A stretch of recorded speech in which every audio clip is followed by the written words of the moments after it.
Michael Light, we expect to see a DAI pair at mainnet launch. OA bought DAI, I believe. Yeah, OA is one of the, or PulseX holder is one of the largest holders of DAI on Ethereum. Correct me if I'm wrong.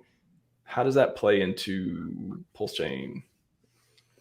It's interesting because he's still going to have the DAI copies, and those DAI copies are no longer redeemable.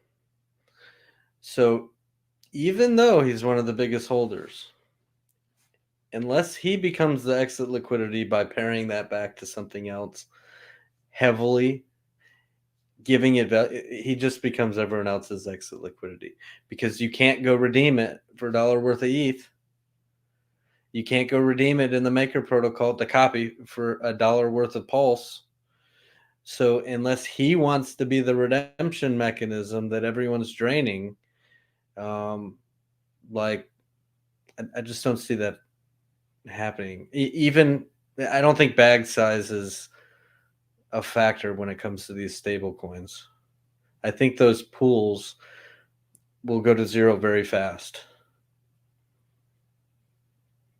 What would a benevolent whale who had a lot of PDAI, what would be a good move for them to do if they loved pulsicans and hexagons, if they had that much PDAI?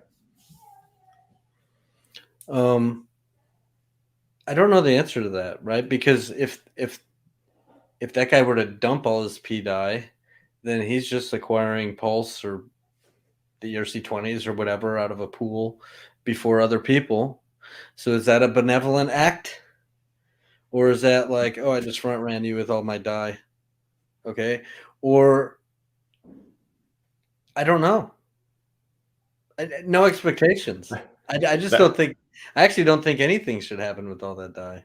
Let it sit there. Let the community figure it out with their stuff. And then bridge in some, which of course I talk about bridges a lot. There's risk with bridges, and these things become a wrap thing that has usually thinner liquidity than back on ETH.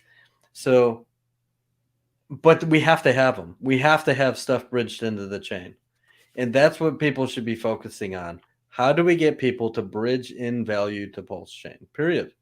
Whether that's USDC or DAI or ETH or whatever they want, people need to be able to bridge new value in, because everything else is just a photocopy.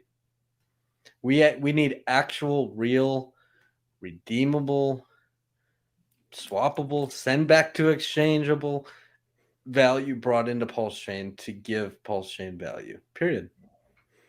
Do you think just one thing I thought of, it'd be funny if this was like this backdoor move to insert back into the PHEX and EHEX parity conversation. Could the DAI be used as that? Is that like one trick up his sleeve? I'm not sure how could you pair just PHEX with DAI, EHEX with, do something in that to make them have more value? Interesting. But that doesn't mean that the DAI is going to maintain peg. Okay, so if it doesn't maintain peg, what happens to the thing it's paired to? That also goes down. True. But do you think PDAI will be dead on PulseChain? DEAD. PDAI, will it be dead? Well, you think we just got to kind of wait and see how people feel about stable coins being copied over, or see who's bridging into them? I do think PDAI will die, or PDAI will die. Yeah, that's why I spelled it. I think it'll die. It's no longer redeemable. Yeah. You cannot, in the liquidation functions over in Maker, those are all going to get screwed up. The auction process is no longer there. There's nothing that keeps it where it's supposed to be. So do you want to hold copied stablecoins? Whether that's DAI or LUSD or it's USDC or USDT. Are you the one who's going to buy that to keep it at $1? Because I'm not. If I was a top 40 wallet, I might have a bone in this fight. Probably not. I'm not going to buy. Okay, so I'm not going to buy a copied stablecoin, period. I'm not going to buy it from an OA wallet. I'm not going to buy it from you. I'm not going to buy it from Uniswap. because then I would just become the exit liquidity for the millions of people who also hold that, who learn about PulseChain, who are like, oh, this thing's not redeemable, and they dump it.